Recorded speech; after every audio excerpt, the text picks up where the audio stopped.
ભાઈ એક ભેળ બનાવી દે તો. હાલો બનાવી દઉં. લાવો તો ભાઈ એક ભેળ. હાલો બનાવી દઉં.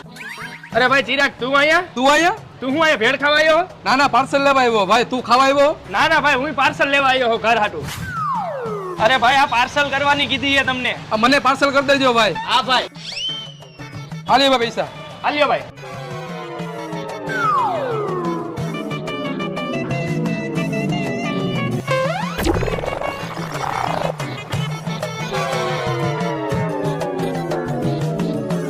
સારું કર્યું ને નાસ્તો ન કર્યો નકર ઓલો ચિરાગ ગયો મારું ખાઈને વયો જાત. સારું તું ભેળ પાછો કરાવીને બગીચામાં આવતો રહ્યો. એક તો 50 રૂપિયા હતા મારી પાસે, મારી ભેળે ખાઈ જાત. તું અહીંયા? હા હું તો અહીંયા બેવા આવ્યો તો. તું અહીંયા? હું અહીંયા બેહવા જ આવ્યો તો. હા તો એ કોથરી કચરા પેટીમાં નાખી દેજે. હા તો તું ઈ કોથરી કચરા પેટીમાં નાખી દેજે. ભલે લાવજે. હા